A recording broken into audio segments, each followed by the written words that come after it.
seduced fans and critics alike with her Drowned World Tour. From Boy Toy to Material Mum, and all the stops in between. Madonna definitely seems like a work in progress to me. Through the controversy, the boyfriends, and the tabloids, we have watched her grow and mature over the past 20 years. She's living her life through a woman's eye now. A diva who does it again and again. I always think, oh God, I hope I can keep coming up with the goods, and somehow it just happens. The ever-evolving story of Madonna. Now, on People in the News.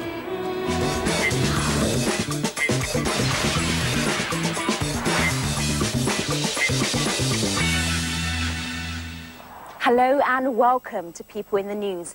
I'm Femi OK.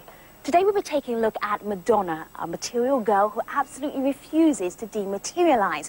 Now, she's been around in one form or another for the last 2 decades, and there are no signs that her career is about to lose momentum. Sharon Collins joins us now to pick up her story.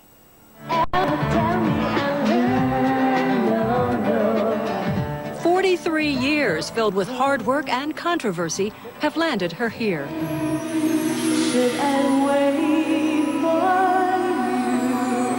Madonna's Drowned World Tour was the hottest ticket of the summer, grossing $75 million.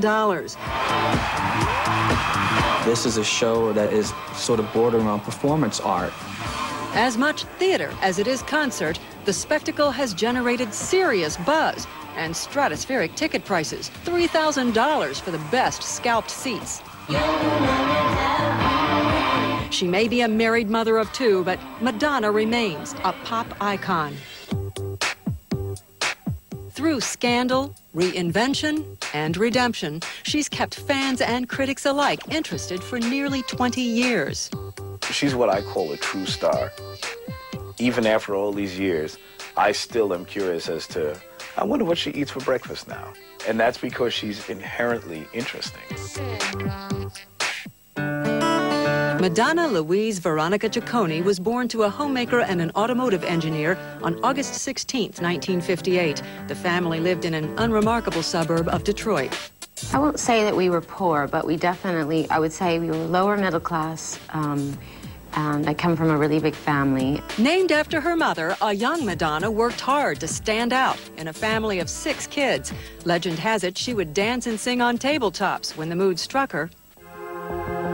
But tragedy rocked the world of this bubbly girl at a young age. Many people know that her mother died when she was 5 years old. But what people don't know is just how terrible that last year of Madonna's mother's life was for Madonna. At Adams High School in Rochester, Michigan, Madonna lost herself in theater and dance. I was more of a dancing kid than a singing kid. I mean, I sang in school choirs and I sang in school musicals, but I was much more interested in dancing than singing. Even as a teenager, Madonna Ciccone made sure she wasn't overlooked. She would do stunts as a cheerleader that would, by design show her panties, or she would wear flesh-colored panties while she was doing cheer so that you would think she didn't have any on. In high school, Madonna was a straight-A student, even then driven to succeed. She was willing to practice a lot, study a lot. She wasn't a goof-off, and she didn't slough off. She always worked hard. That hard work landed her a dance scholarship to the University of Michigan. But 1 year of college was enough for Madonna. She was in a hurry to get on to bigger things. So in 1978, she arrived in the heart of New York's seedy Times Square with little money and no place to live. I danced in a lot of companies in New York for years and realized that I was going to be living a hand-to-mouth existence for the rest of my life. As a fixture on the New York club scene, Madonna got an influential DJ to record a demo tape for her that featured a dance track called Everybody. People would hear me sing and they'd say, hey, your voice isn't bad. And I'd say, oh, really? I mean, I never had any training. I never wanted to be a singer. That's not how I started out. The demo tape eventually landed in the hands of Seymour Stein, Terrific. chairman of London's Sire Records. She was singing with all her heart, and that's what came across. I was in the hospital, so I played it over and over again, and I really, really liked it. I wanted to sign her immediately. Everybody became a hit on dance floors, and in 1983, Madonna's self-titled debut was released.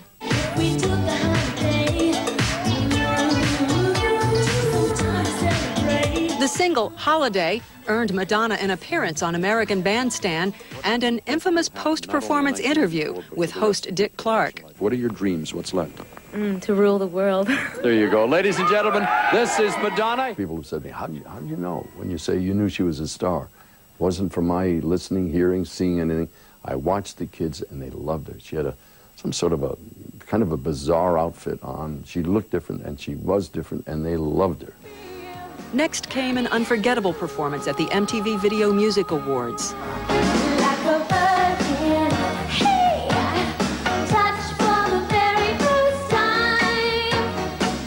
It was the perfect blend of theatrics as well as, you know, sort of like psychological warfare to it. Nobody knew what to make of this new girl who was writhing around on the floor in this wedding dress.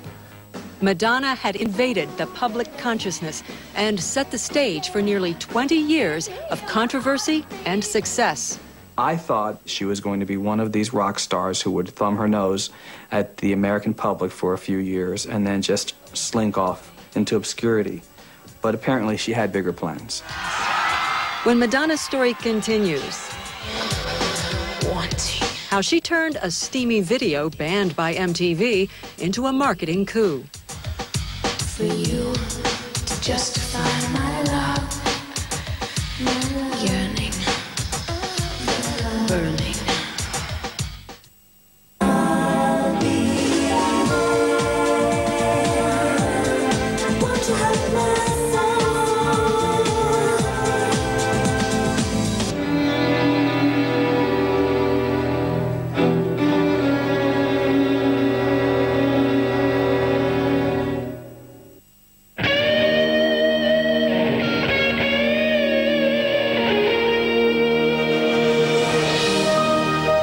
Welcome to the new treasures of Egypt and the holiday of a lifetime.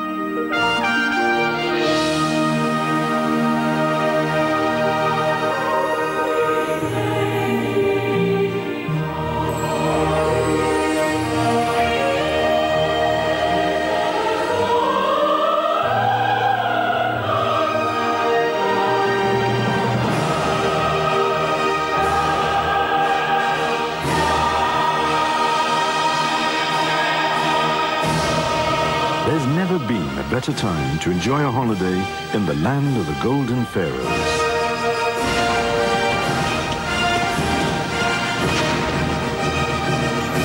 Welcome to Egypt, where everyone wears a smile.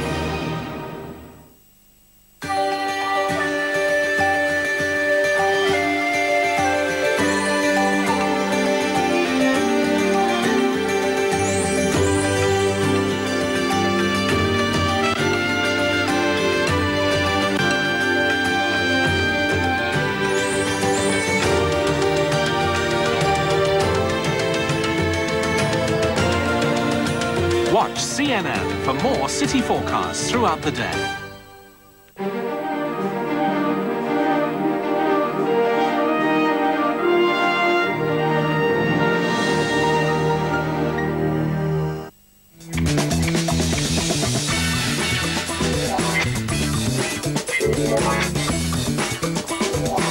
Welcome back to People in the News, and I look at Madonna.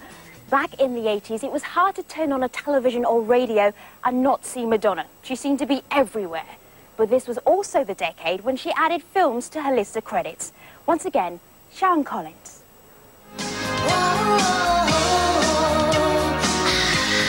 By early 1985, Madonna's second album, Like a Virgin, and its #1 single had catapulted her to fame. It also established her as an artist out to push the public's buttons. At the beginning of her career, she was always one step ahead of her detractors in the sense that she made a decision to present herself with a tongue-in-cheek sort of wink and a nod sense of irony. And her fans were eating it up. You don't have this happen like every day, do you? I mean, it must get a little crazy. Thank God, no. In her critically acclaimed film debut, Desperately Seeking Susan, Madonna essentially played herself. Why don't I get some pizza and I'll meet you at home? You've got a place? Not exactly. You knew it was real. I'm working on it. You knew that she really was this sort of boy toy material girl. On the set of her Material Girl video, Madonna met the man she once called the love of her life. Sean Penn was an interesting choice for a woman who loved the spotlight. During this time in her life, she was constantly surrounded by the media and by paparazzi. And she loved it. She had worked very hard to get this kind of attention. Sean, on the other hand, as he explained to me, felt that it was a real intrusion. So much so that more than once, Penn's fist landed on a photographer's face. But love won out, and on her 27th birthday in Malibu, California, Madonna became Mrs. Sean Penn in a ceremony off-limits to the media. I didn't like the attention that, you know, the focus on the state of our marriage. I like attention when it's about the work, but not about relationships. And he didn't like it either. No, he hated it. And the critics hated them in the movie they did together, Shanghai Surprise. Wait. Their off-screen relationship wasn't faring much better. 4 years into the marriage, things fell apart. Madonna filed for divorce on January 5th, 1989, amid rumors of physical abuse. The breakup left Madonna emotionally scarred. She wasn't used to failures, so that was a bitter pill to swallow. It was very difficult for her. He's an incredible human being. He's intelligent, he's talented, and even though, you know, things didn't work out for us in terms of our marriage, I don't regret marrying him for a moment. In March of 1989, Madonna released a fourth album, her most artistically mature to date. It spawned 3 #1 singles, including the self-penned Like a Prayer.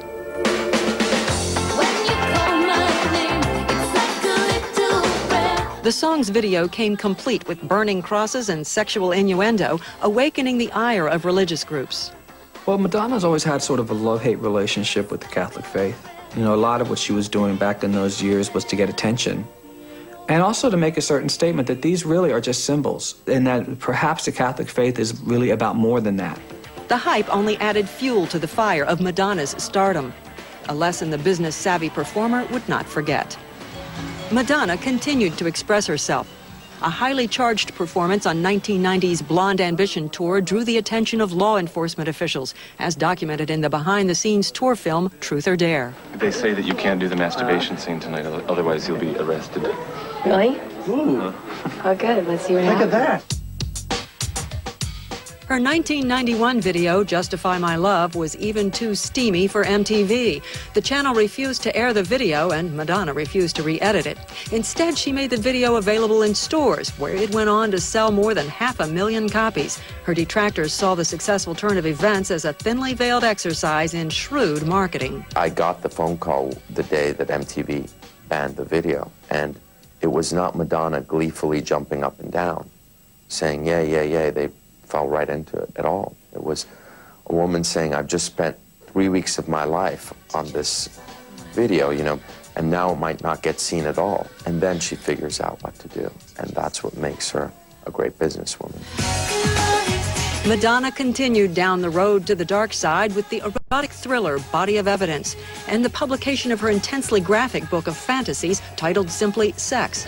The sex book's 1 million copies sold out almost immediately, but it was the first time controversy wasn't helping Madonna's career. I published a book that was sort of an ironic, tongue-in-cheek, sticking my tongue out at society photo essay. Take that. So there. Okay. Well, it worked, obviously. It sold and people reacted to it. It pissed off a lot of people, too. Yeah. She was pushing the envelope, but she was at the same time pushing it right down people's throats. I don't know why I get so much. You realize this is being broadcast, don't you? A supposedly playful appearance on the David Letterman show backfired. And a string of high-profile romances didn't enhance her reputation. Even sales of her LP Erotica were sluggish by Madonna's standards. This was a time in her life when she was really distancing herself from her public in a way that could have proved completely damaging to a person's career had it been anybody other than Madonna. It was time for a reinvention. It's almost as if she like can reach down, turn herself inside out, you know, like she's a real chameleon, and she can do it over and over again. In the fall of 1994, Madonna released the romantic ballad Take a Bow, appearing soft and vulnerable in the video. The show is over, say goodbye. It was her most successful single ever, staying at #1 for 9 weeks. At the same time, a transformation was beginning to take place in Madonna's personal life.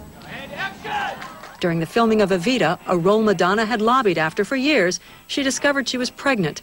Her personal trainer, Carlos Leon, was the father. In October of 1996, Lourdes Maria Ciccone Leon, affectionately known as Lola, was born. At the age of 38, Madonna became a mother. Every day, I'm in complete wonderment of her. Shortly after Lourdes was born, Evita was released. Don't cry for me. Madonna's work on her voice and her acting paid off. In January of 1997, she was rewarded by the Hollywood Foreign Press with a Golden Globe. And the winner is Madonna Evita. I just feel that what's happening to me is a perfect example of you know, if you just keep on going and you put your mind to something, you can achieve anything. Coming up, the transformation continues. Madonna gets in touch with her spiritual side and gets banned one more time.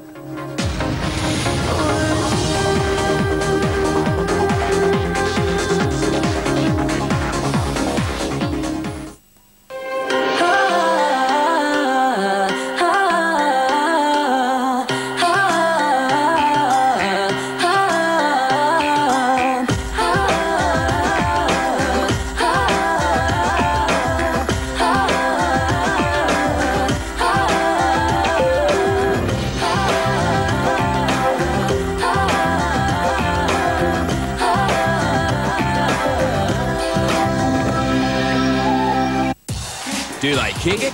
Do they whack it? Do they drive it? Do they smash it? No matter what the competition, World Sport brings you all the action. The latest scores and highlights, and interviews with the biggest names in sport. It's sports coverage of global magnitude with international attitude. World Sport, we kick it, only on CNN. In the music room, dance fever is in the air. The annual Winter Music Conference in Miami provides a platform for the most notable DJs with the latest in electronica. The girl from Down Under, Australia's Natalie Imbruglia, is back on the scene with a new album. And the perfect mix with dance pioneer Fatboy Slim. That's the music room, only on CNN. Remember tigers? When they walked this planet, their grace used to take our breath away. Remember sharks and rhinos and elephants? I remember them all, and how we lost them. It was one of the greatest slaughters the world had ever known.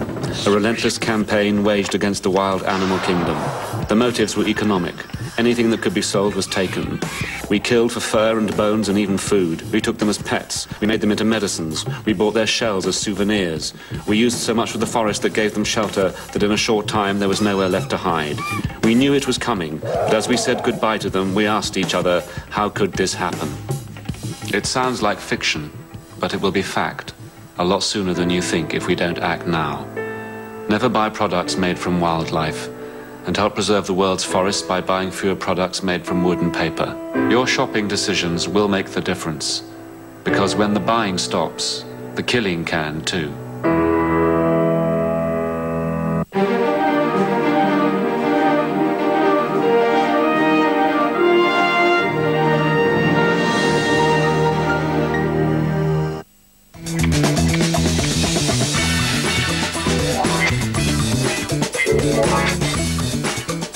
Welcome back to People in the News, and I look at Madonna. It may be hard to reconcile materialism with spirituality, but we're about to see Madonna give it a try. Another incarnation, if you will. Once again, Sharon Collins picks up the story. When your heart's not open,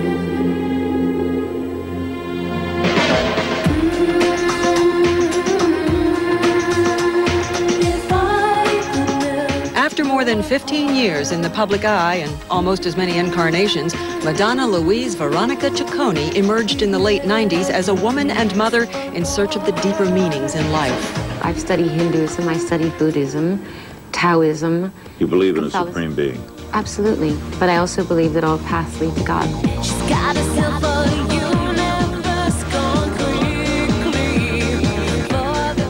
Madonna's newfound spirituality came through on her 1998 release, Ray of Light. Critics called the album the best of her career.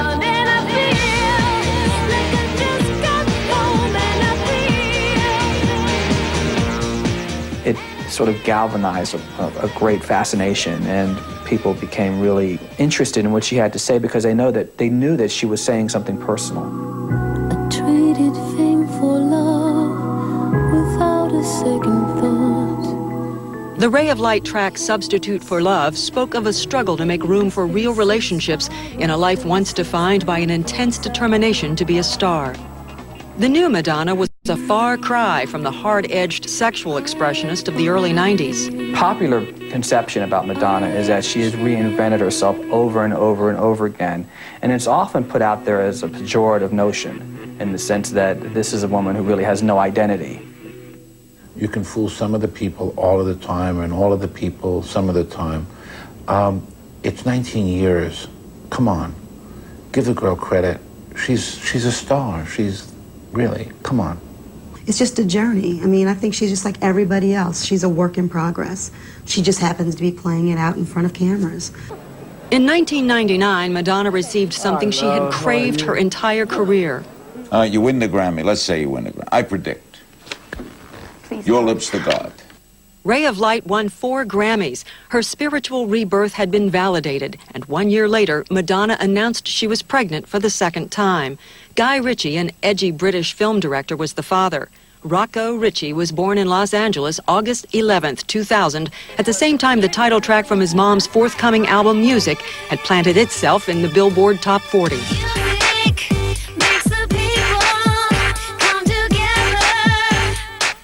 Music, the album, arrived to raves and hit #1 in more than 40 countries. Madonna had taken chances artistically, using European producers to give her a fresh sound. I always want to write good music, and I always, every time I go in the studio, I always think, oh God, I hope I can keep coming up with the goods, and somehow it just happens. Madonna's private life was also flourishing. On December 21st, 2000, Madonna christened Rocco and married his dad the next day at Skibo Castle in Scotland. However, the marriage wasn't a signal that Madonna was ready to settle down entirely.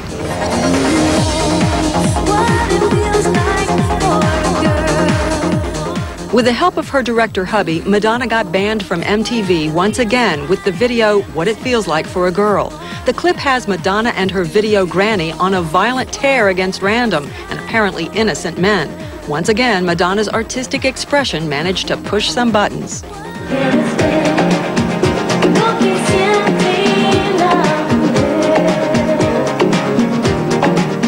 On last summer's Drowned World Tour, Madonna continued to stretch herself artistically.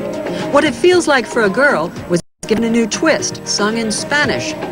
She played an instrument on stage for the first time in her career, the 6th string, a gift from husband Guy Ritchie.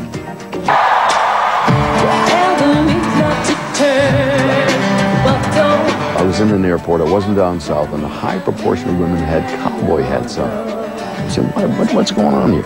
And there was a moment in her life when Madonna sported that cowboy hat. And bang, she influenced women again. She still is influencing people to this day. Should I wait for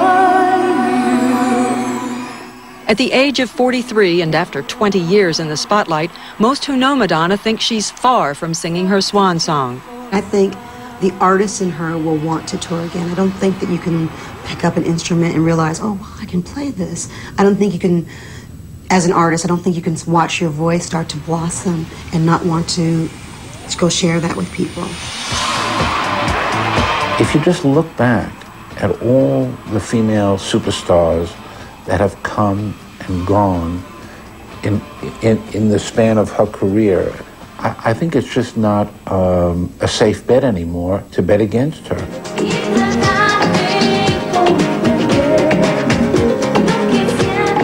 And for her part, Madonna has no regrets. I wouldn't trade my life for anyone's.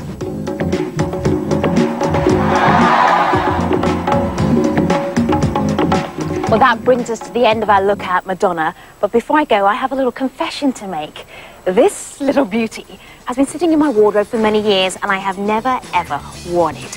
I thought today would be the perfect opportunity, but unfortunately, we are out of time. I'm Femi OK, for People in the News. Thanks for watching.